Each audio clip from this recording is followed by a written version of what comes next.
Thanks everyone for your patience. Macs are terrible. Yay for Windows PCs. Woohoo. All right, so I take it all of you guys like math, hopefully. Otherwise, you're going to be super duper upset. But, it'll be okay. So there's a lot of math, but every time there's a lot of math, there's going to be kittens to help out. So for those of you who are a little terrified of this, we're going to try to have some warm fuzzies just to help out. All right, cool. So for those of you who don't know me, I'm Michelle Menard. I'm the lead designer at Oxide Games. I'm also the founder of Artemic Games and the co-founder of Fish Wizard Games. Buy my game.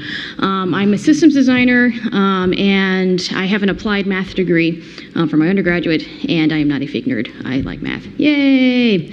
So algorithms is a massive, ginormous topic. I mean, you can pretty much major in just algorithms if you go to college alone, so obviously we're not going to hit all of that. Instead, this is going to be a very kind of like basic level, what is an algorithm? Let's assume like zero knowledge here, because I'm going to assume you're designers for the most part, or maybe even artists, not programmers. What do we use algorithms for in design land, not in programmer land? How can we use algorithms in designer land with some common examples even, not just like talking like hand-wavy shit. Sorry, no more cursing, not going to do it. We'll also then towards the end go through some more higher level applied math concepts and just start to ping a few just so you're aware that they exist. Obviously cannot go super duper in depth to any of those, but that's more as a springboard. So if you find them interesting, you're like, oh, I didn't know that even existed. Now you at least know what to type into the Google foo to make it then spit back answers that are relevant to you. And we're going to hopefully get over any fear of math and like Greek letters in the process as well. What we're not going to talk about is any super duper in-depth coding techniques. There will be a couple of things mentioned for Excel, but even then, we're not going into like in-depth VBA here or anything like that. We're not going over efficiency. Let's just worry about getting stuff working first, and then if you want to make it lean and fast and wonderful later, great, do that later. And we're not talking about sorting. If you've ever tried to Google anything about algorithms online, you will invariably come up with sorting, and sorting is super duper important. Go take a programming class. They will teach, in any intro algorithm programming class, will just teach you every single method of algorithm sorting ever, and make you derive them all, which is super handy. We're not going over any of that. Go use the Googles. So, what's an algorithm? That's a big word. I don't like it. So, this is often what you encounter. It's a word used by programmers when they don't want to explain what exactly they did. And they're like, things happened. Go sit down, designer. Shh, go away. Leave me alone. That's not helpful for anybody, because the more you understand, the more you can actually converse with your programmers in a more intelligent manner, and everyone wins. Here's a super duper simplistic definition of what algorithm is. It is just a list of steps to solve a problem or accomplish a task. Step 1, do this thing. Step 2, do this next thing. Step 3, do this last thing, and that's important. Algorithms accomplish a task or a goal, they end. It's not just this thing that runs forever and ever and ever, and maybe it'll stop, maybe it won't. It has to accomplish something. It has to actually end, which is important. This is a slightly better definition. It does come from a CS textbook, I'm sorry. But it's a well-defined computational procedure that takes some value, inputs, and produces some other value, or other outputs. And it's just a sequence of steps that get from inputs to outputs. That's a very data-driven definition. It's exactly what you need for more designer lane algorithming, because that's really what you're doing. Let's just first go through some really nice, warm, and fuzzy real-life examples of algorithms. Like here, you're going to plant a seed. Make a plant. This is an algorithm for making things grow. Inputs, seeds, soil, water, sun. Your steps, dig a hole, cover with some dirt, water it, output, plant. Yay, algorithm for growing things. Everyone who's ever cooked anything, congratulations, you've used an algorithm. Inputs, raw ingredients. Process, follow the instructions, don't deviate. Output, hopefully tasty food if you did it right. And I like this example because it actually focuses on the procedure part. If you've ever seen a lot of especially really simple recipes, they can have like literally the exact same list of inputs, your ingredients. You follow a different procedure, your output's totally different, not tasty food. So it's all about that procedure part, your inputs and your outputs. Those can change, those could not change. Your procedure changes, your algorithm is totally different. Your output can be totally, totally different. And then this is just the one for like getting dressed in the morning, it's an algorithm. And this one even has conditionals, what's your current weather? What clothes are even clean in my closet? What do I even feel like? Process, put order, correct order, put clothes on. We're not Quail Man, you don't put underwear on top of pants. There's an order to this, there's a step-by-step procedure to correctly do this algorithm. If that's not even soft and cuddly for you, knitting. Knitting is the most softest, cuddliest example of an algorithm I could think of. You want to make this thing. That looks soft and fluffy. Hey, look, those are knitting instructions. If you've knit, congratulations, you're a computer scientist. Knit 1, purl 1, row 2, knit 1, purl 1, row 4, purl 3, knit 1. Repeat ad nauseum until you get thing. Or if you want to be super clever, you can even chart it out in a binary system of, ooh, purls and boxes. Yeah. And look, there's even a for loop in there because it's just the same repeated thing over and over again. Congratulations, you're a programmer. But I'm not a programmer. Yes, you are. It's okay. So don't pull this thing of, I don't code, I don't care, I'm a designer. Doesn't matter. When are you going to use algorithms in designer land? Well, how about making weighted loot tables? You do that a lot, or you will do that a lot if you're a systems designer, do anything involving, like, an RPG. How do you choose rarer items that have more appropriate frequency than common items? You don't want to make them all the same. That's boring and terrible. You have to learn how to do this. Inputs, player levels, some kind of rare item like trait, maybe even. Procedure, how do you actually run through that loot table? Output, player gets a loot item. Yay! Random enemy spawns, that's another use for algorithms in designer land. Possible inputs, again, player level. Difficulty setting, your world location. Time since the boss last spawned, that's another possible input. Procedure, pick the thing. And that's very vague, but we're going to get to much more like actual hardcore steps in that part. Output, you get a monster to fight. Yay! Maybe you're not a systems designer. Maybe you're a narrative writer. Hey, you can use them too in dynamic dialogue trees. You just don't want to have, like, talk to NPC. I always say the same thing. Talk to NPC again. I always say the same thing. That's really boring, and it makes your world boring and non-immersive and dead. That sucks. If you're a narrative designer, you can use them too for, like, dynamic dialogue trees. What if you want these to be created based on what the players have already done? Or skip steps based on quest conditions? Or have, like, just close off complete nodes based on, like, what chapter they're on? All these things are possible. Back to system design, player progression systems. That's just an algorithm. It's just a giant old formula to get from an input to an output. Super duper easy, and I'm sorry because it's math, so here's a kitten. Yay. AI decision trees. It's going to be a lot of kittens. So what should an AI do? This isn't just a programmer thing, because, while programmers are usually the people who are going to then go right to that, AI sequence into the actual game engine, who's going to tell them what to do? Are you just going to let them do whatever they want? Some people do.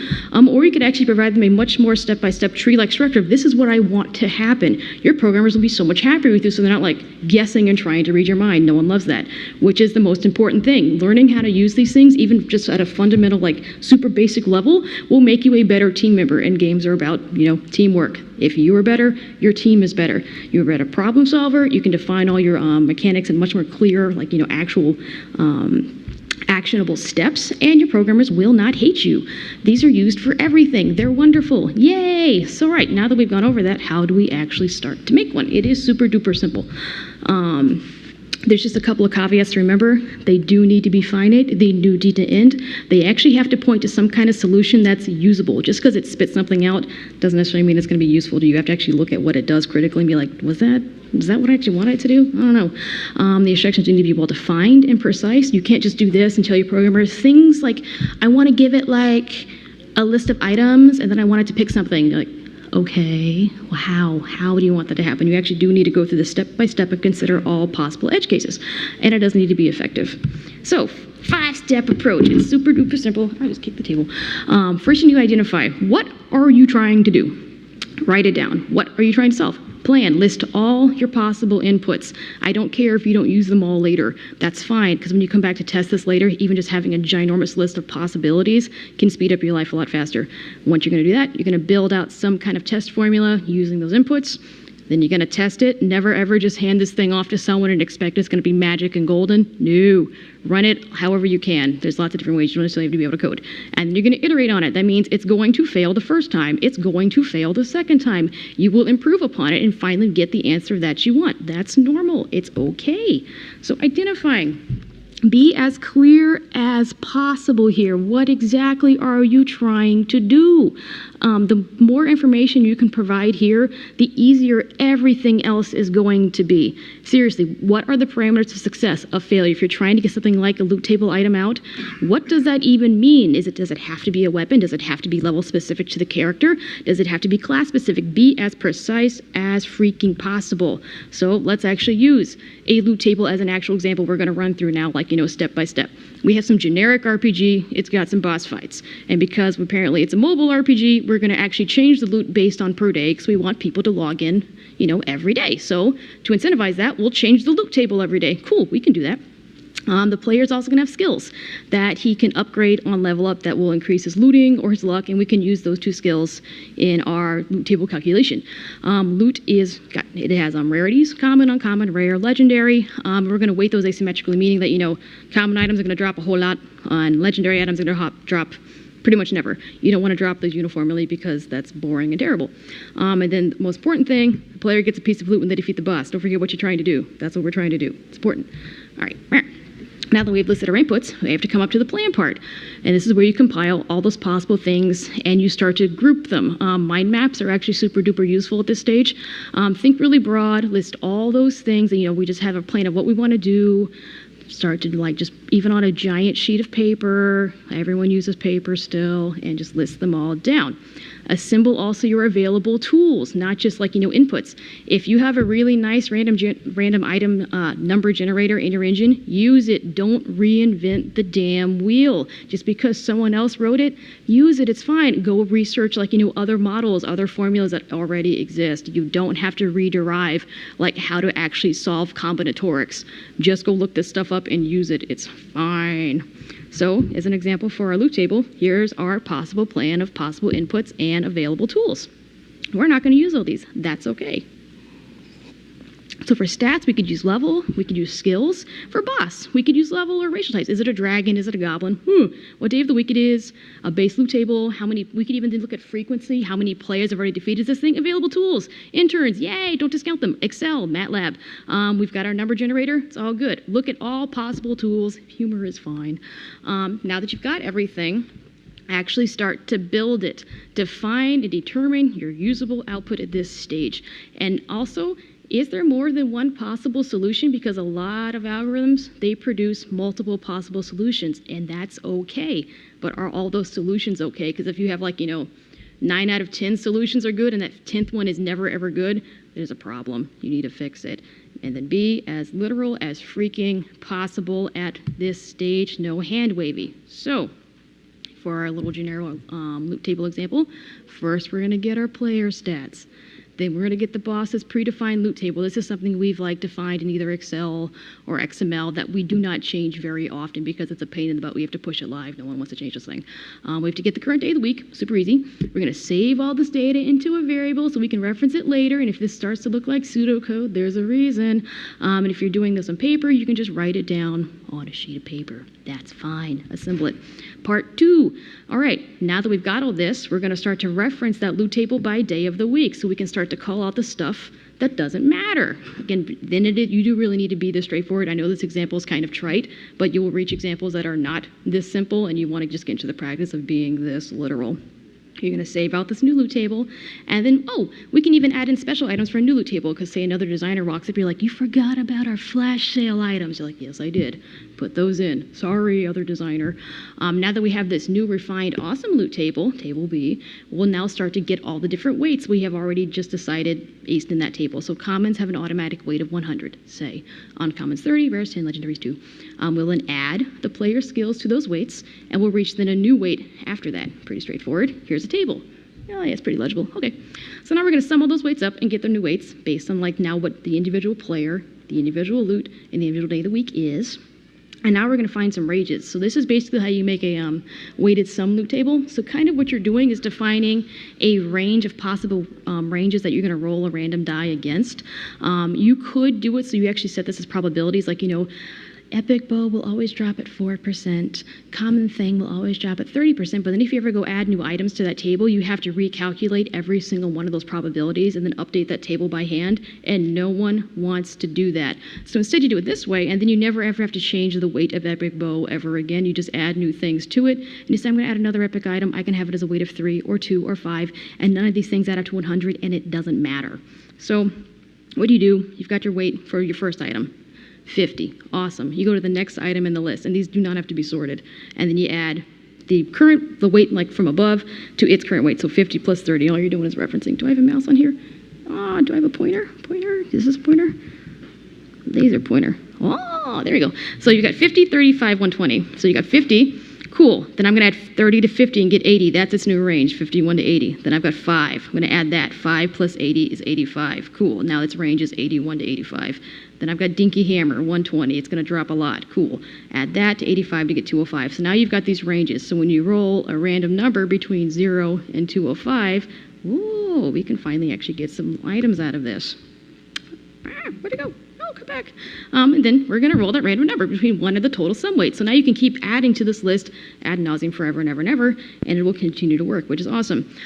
If it's less than or equal to that number in the previous table, here, drop that item. If it's greater, keep going. That will then immediately end. Hey, look, it looks like a for loop. Oh. Now that we wrote it, just don't hand it off, test it. You have the ability to test your shit before you hand it off to someone else. And again, if we're going to be good team members, do that. Don't be a terrible person. Test it, test it, test it. You're a terrible person if you do not test your stuff before handing it off or checking it. I cannot stress that enough. Oh my God, everyone would hate you if you don't. But I can't code. Don't worry about it. So here's a test you can do on paper. You've got your weight ranges. Guess what? You can roll like a D100 or roll 2 of them. There's stuff you can do. And here's like a little dinky test we just run. All right, the first number we rolled was a 12.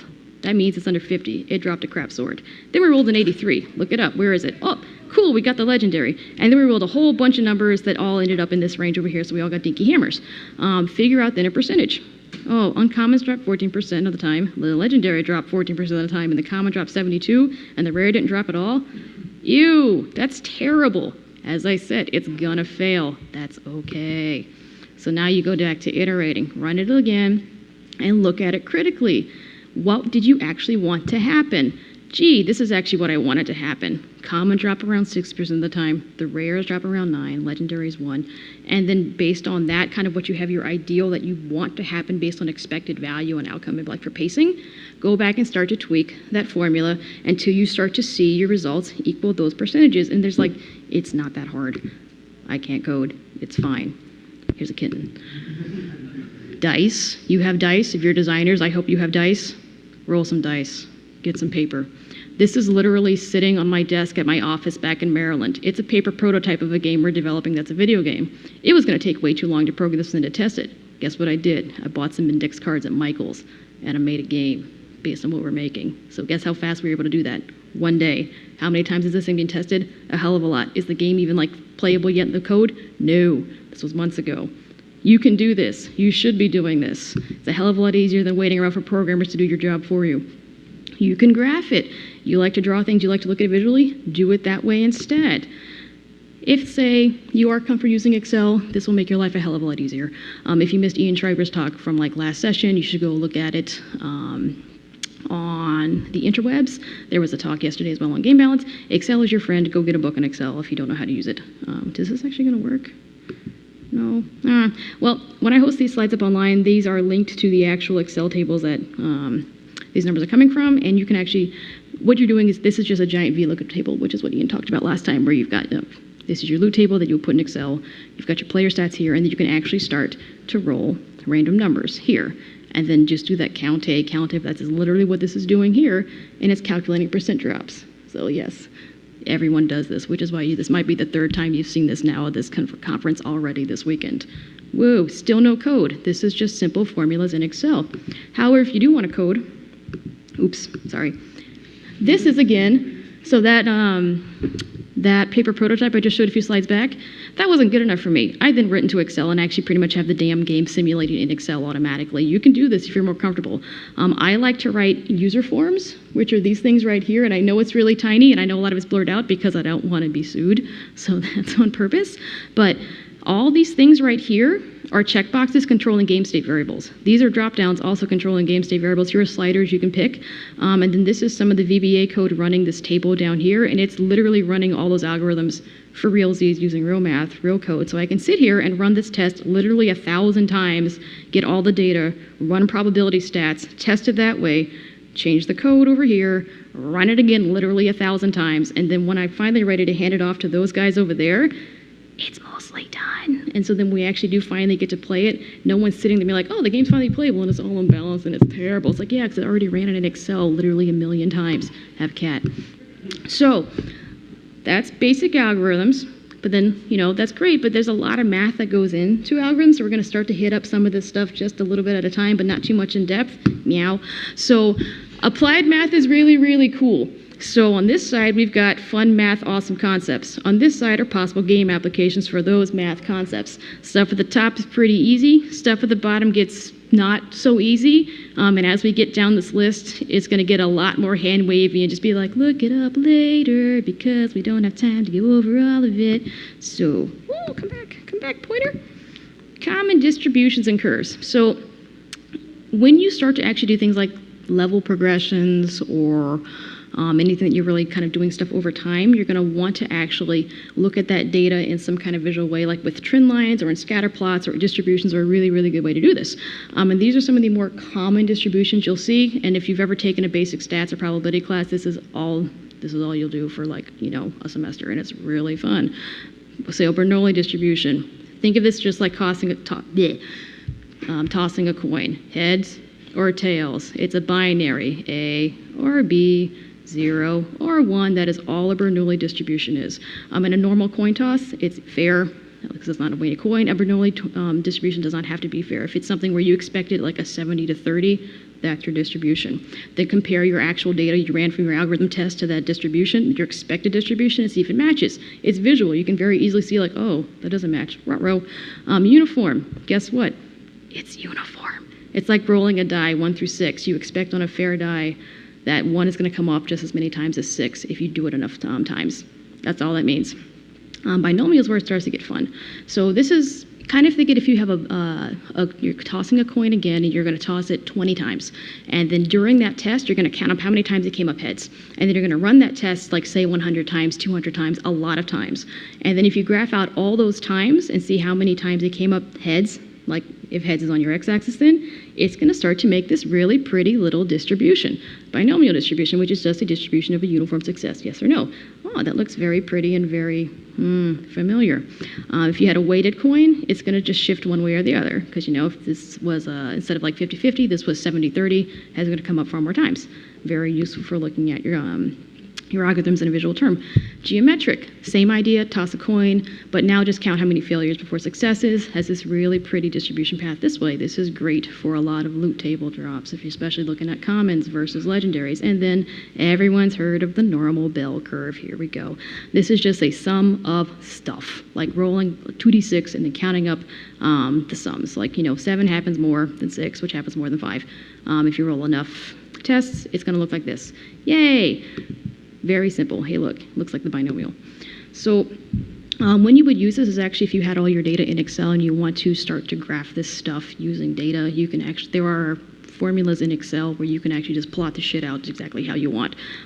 It'll ask you for these values right here, so don't be terrified of them. This is mu, this is sigma squared, this is what they mean. Here's, it's stats. And if you're gonna use Excel, there's gonna be like, what's the mean of your data? You're like, I don't know what that means. It just means where is it centered? That's all it wants to know. So like in test 1, it's centered on the 0. In test 2, it's centered on the 0.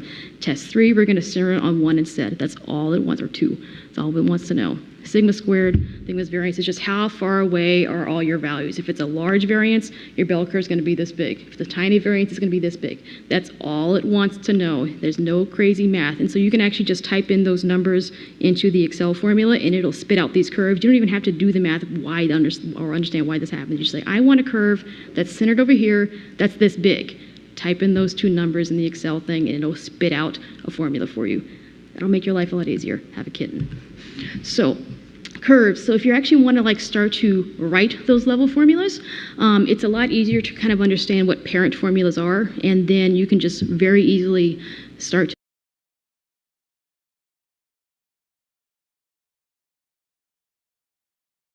everyone knows what a linear curve, y equals x. Yay!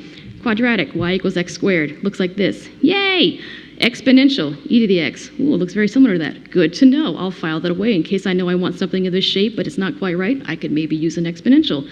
Reciprocal, 1 over x. Ooh, step functions. Those are really fun. So this is a ceiling function just saying if it's between 1 and 2, go up to 2. If it's between 2 and 3, always return 3.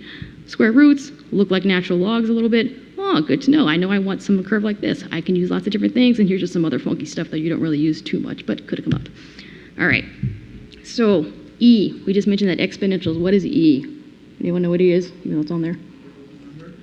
Yeah, so E is a really fun little number that sort of kind of is like 2.7182, which seems ridiculous. It is the base of natural logs, and this beautiful math formula here will approximate E the closer and closer you get to infinity.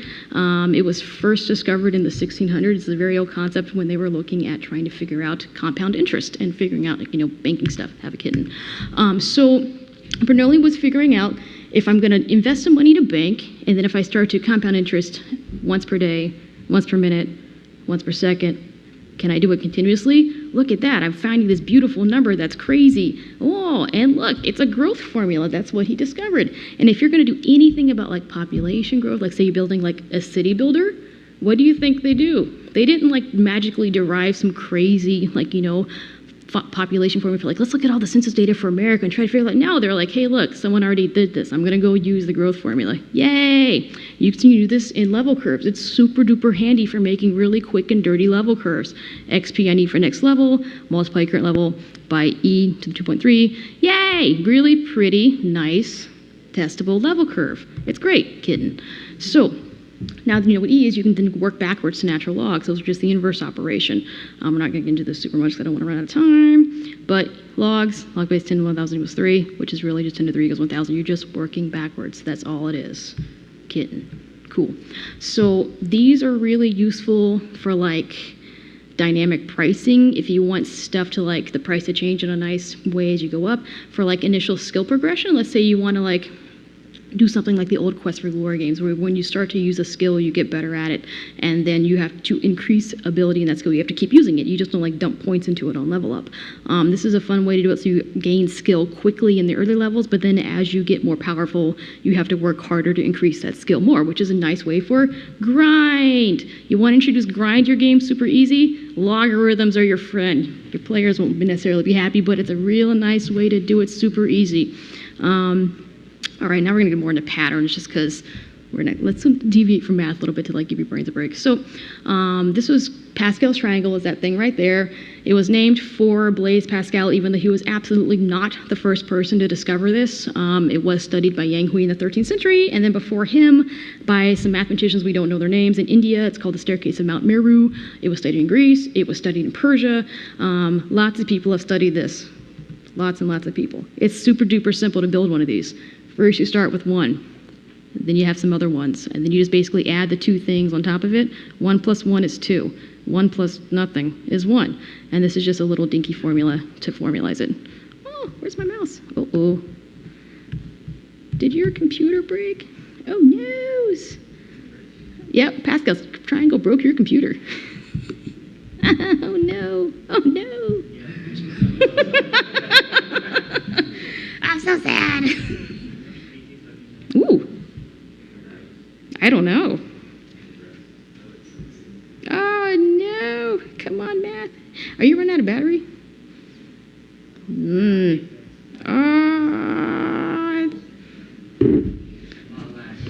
This is the cursed presentation. I think that you have a script that's... It's running out of power. I think you're going faster than the computer. Oh, that's what it is. Computer's like, I don't want to talk about math anymore. Computer's like, I can't keep up. I just can't cycle. So is everyone good so far since we got a break now? Yeah. And a lot of this you would go over in like a basic stats class, but not that many take stats because yeah. Ooh, come on. Alrighty. You got some script that's... I don't have any scripts in here.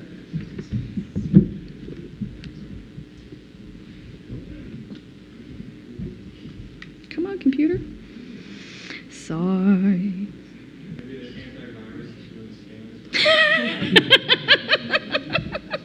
It would. All right. Oh, I think we're happier. Maybe that was it. Here we go. Yay! Maybe we just ran out of power. Cool. Thank you. All right.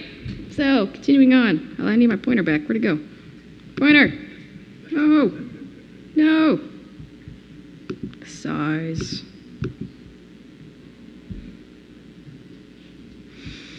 We're white screening over here right now. Ooh, let's restart the program.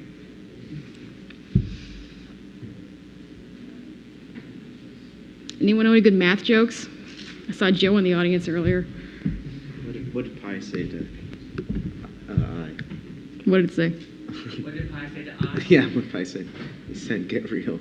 And I said, be rational. Gross. All right, we're going to go back to this line we were on. So sad, so sad. Maybe we're around here. Take a class. Here, a Roman walks into a bar and asks for a martini, or martinis, and the bartender says, "Don't you mean martini?" He said, "No, don't try to get me drunk yet." Boo! Thanks, Dan. This is Dan. Right. Work is done. Oh my God. Still going. Yeah. It's like that slide's not a problem. You have to see the slide. I guess so. There's something in the slide that's... All right, we're going to skip all of it. We're just skipping, hopefully it's going to keep going. So there's the entire pyramid once you keep going. Same idea. You've got 1 to 1 equals 2, 1 to 2 equals 3, 1 to 3 equals 4, and you just keep adding up the two things on top of it to keep going. Pretty simple. Oh my God. It's just an image. This is not that hard, PowerPoint. Cat.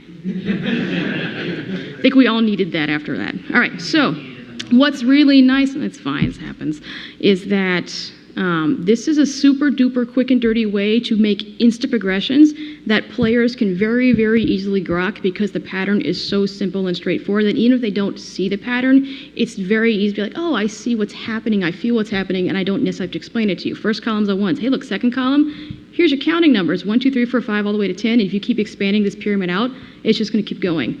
Third column, there's your triangular numbers. That's cool. Fourth column are the tetrahedral numbers. They just keep going that way, and it's a nice, beautiful pattern. You did literally zero math to make that pattern. What's also fun, you sum up the rows and you get the powers of 2. This thing is magical. It's the best thing ever. Woo! So what are triangular numbers, just in case you know what those are? Equilateral triangle, you just add up the number of dots in an equilateral triangle and you get the triangular numbers. Very cool. Have a kitten. So, factorials, these are super duper useful. You should have seen these maybe in middle school math, but maybe we forgot. We don't really use them that much in like day-to-day mathing, if you math at all in your day-to-day.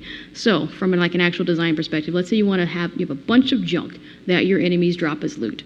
And then you want to let your players take all that junk and craft something into less, crappy junk. Cool.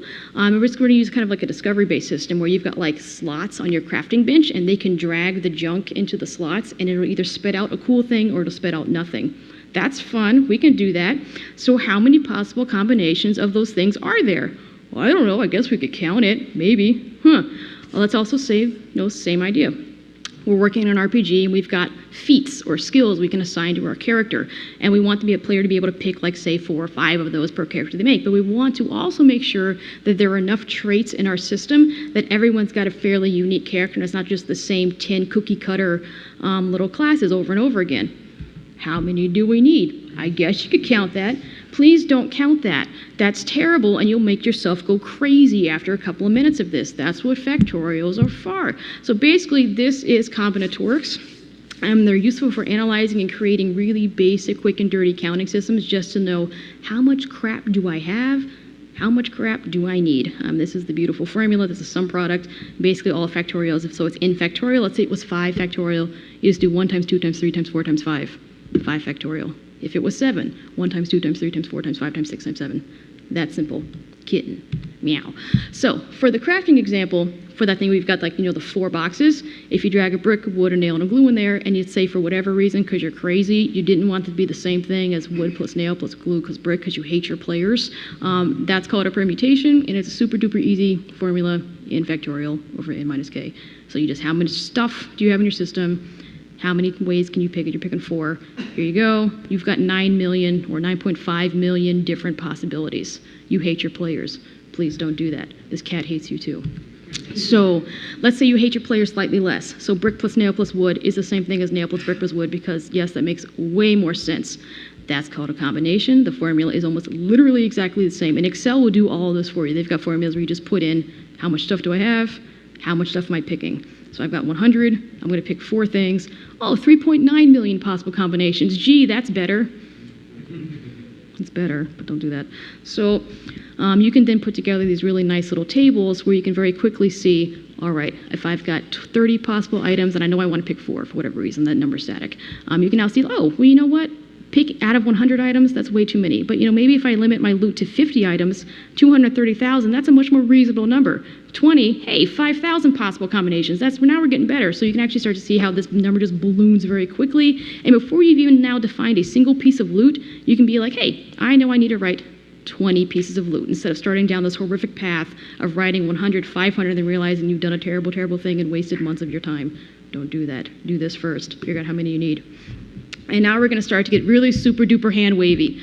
This is where we're going to get into the part where if you find this interesting, go Google it, because we do not have time to get into any of this. So traveling salesman problem, which is also called TCP. This formula has been around for a little while. It was the first reference that we found for it was in a handbook for salesmen from 1832, but it didn't actually have any math behind it. It just was positing this idea of like, if I'm a salesman in America walking around from city to city, what's the best way I can do this? In 1930, it was actually formalized by this man over here. And it's basically given a list of all the cities. This one's here for all the state capitals. What is the fastest, most efficient, cheapest, pick your modifier, way to get to every single city on your list and then to your starting city again. This is not an easy problem. Right now, I misplaced the comma, hilarious. So it's actually 0. The current world record is 85,000 cities, and that's amazing. So if you can actually solve this problem for more than 85,000 cities, you need to go work for FedEx and make $1 million. You shouldn't be working at games. This is very related to Hamiltonian cycles or path problems. If you do AI, you'll see this come up a little bit. This is named after Sir William Rowan Hamilton. Not this Hamilton, different guy, same last name. He was an Irish physicist. It's just, again, what's the fastest, cheapest way to get through every node, city, path, whatever, on something, but you don't have to return the beginning. Why is this useful? I don't care. I'm not a programmer. I don't do AI stuff. I don't do pathfinding. I hate you. Why do I care? What about skill trees, tech trees? You're a designer. You're going to write these things. Let's say you've got something where you've got a skill tree where a player starts here, but then you give them multiple possible skill paths, and you've got different varying, it costs different AP points to get to different skills.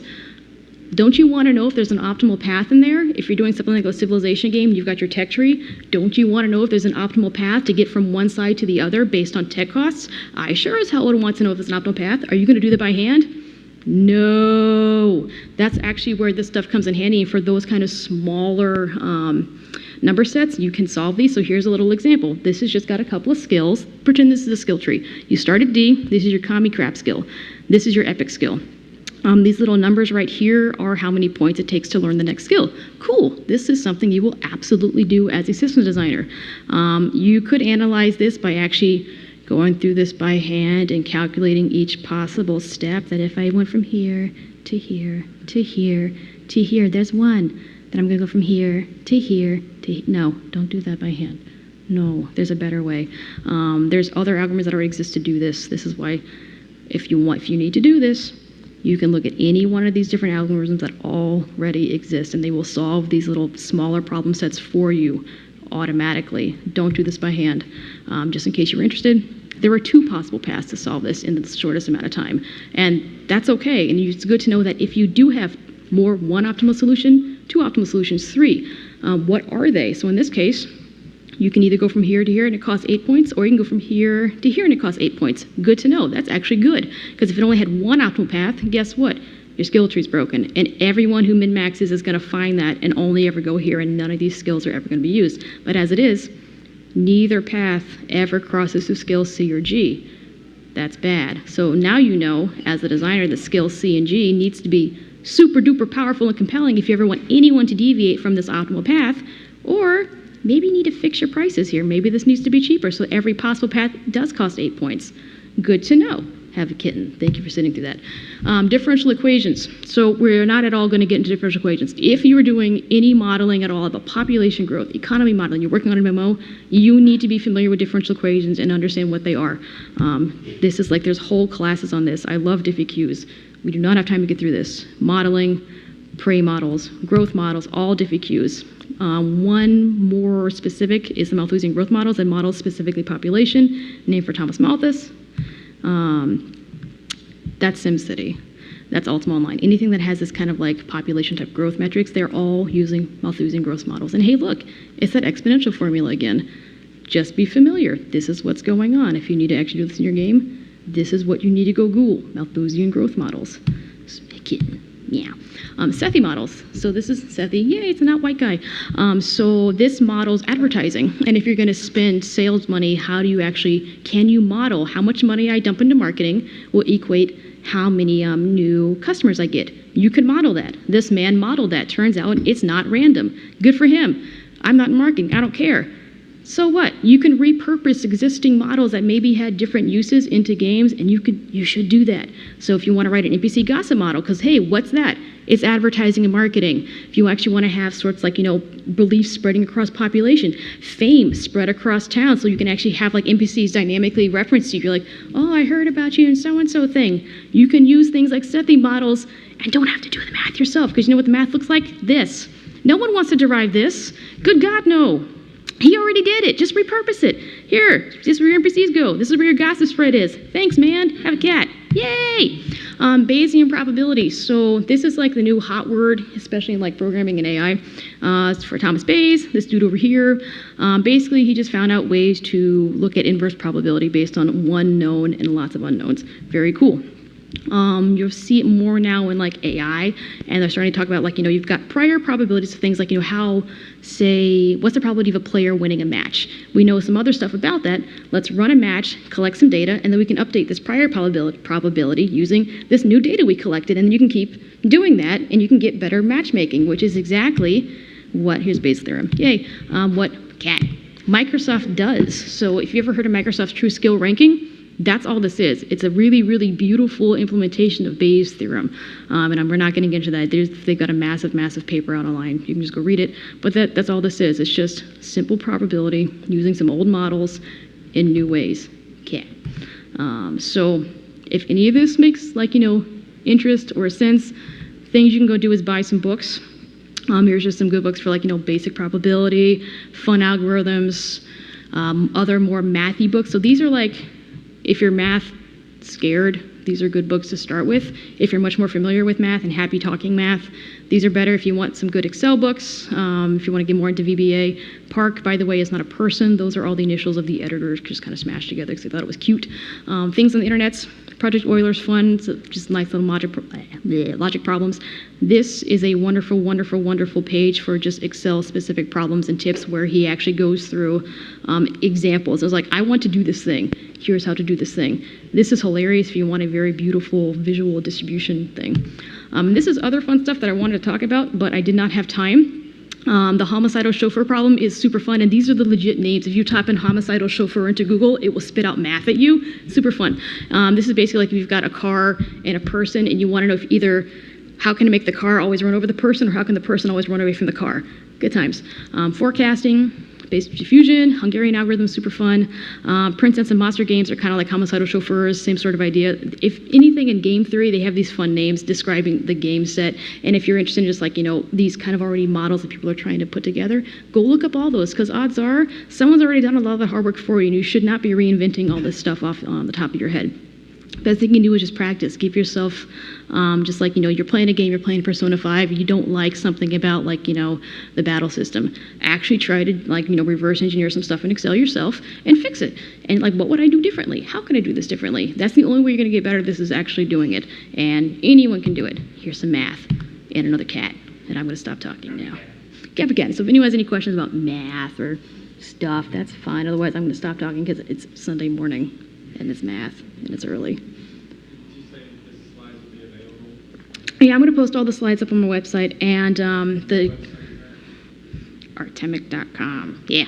And the couple of spreadsheets that were referenced embedded in there, those will be linked to it too. So you can just play around with them because they all use VBA and VLOOKUPs and stuff. Nice. No questions. What are you charged to do math consulting on our games? Talk to me afterwards. Math's not scary. Go Google this stuff. But thank you for sitting through math. So, like, so if I took a basic introductory to programming and I know calculus and statistics, I could, as a hobby maker, I could make basically anything in my power. Well, not anything, but, you know. Yeah. You don't even really have to. I mean, a lot of the stuff you can literally run directly in Excel, and VBA is it's a strange language, but it's super duper easy to pick up. It's very readable. It's very friendly. Like, my complaints about working in uni is that there are tools there that I don't know exist. Yeah. That's my problem. Stack Overflow can help. You can just like look up just exact Stack Overflow is not bad. You can actually type in like or look for people who've had your same problems and then just look to see what people have done. I mean that's not knowing what you don't know. I can't tell you what you don't know. And so it's gonna hurt. Which is why the most like at least for math, I can tell you some things you may not know about, so you can go Google them. But yeah. Math program are long, it's like a long gigantic course, maze. Yeah. I mean that's why like there's applied math, there's pure math, there's lots of different things. It's a massive, massive study of multiple fields. And yeah, that's normal.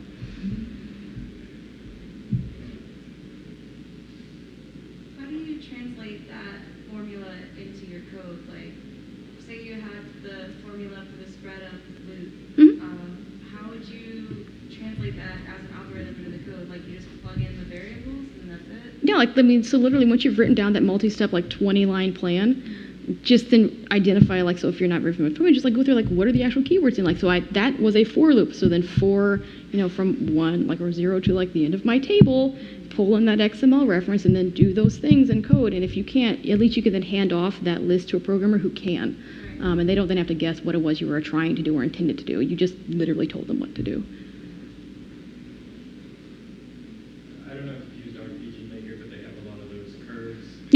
Yep, that's exactly it. That's exactly why. So, like, we don't expect you to know the math, so do you like... Do you see that, like, maybe in other engines, like Unity or their assets and asset store? I have seen that. So on Unity in particular, there's one called Orc Framework, ORK, and their progression editor has that nice curve fitting thing in it as well, where if you can basically either type in some values and it will try to fit a trend line for you, or you can just kind of pick stuff and be like, that looks pretty, let's go with that and hope for the best.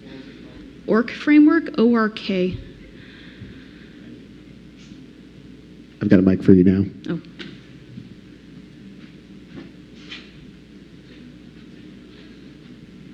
Thank you. I had a question about the loot table specifically. Like you put weights on everything. Yep. But then you also want specific rarities to drop at certain percentages. Yep. Why not just have the coder say find all legend stuff and just only drop it at this percentage as opposed to putting in weights? You could. I mean, there are many, many different ways to doing loot tables. That is one way if you actually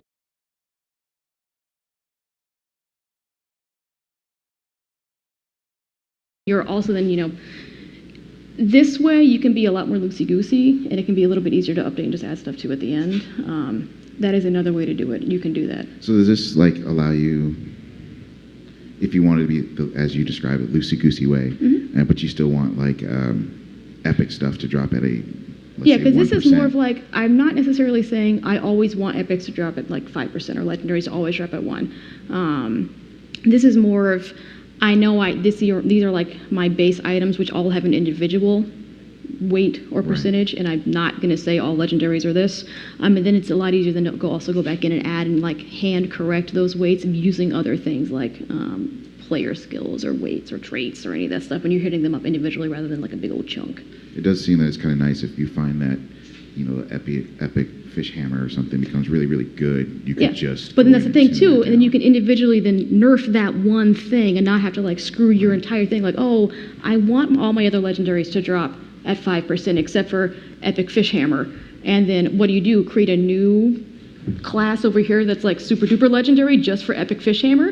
You can do that, but then you're gonna have to go do that. Whereas now you just like epic fish hammer, drop at 1. Right. Yeah. Which you should totally write epic fish hammer. Yeah. What website did you say this is going to be available on? This one. Okay. Yeah. Artemic. Yeah. All right, I don't know about you, but I'm going to get some more coffee. So thank you for coming.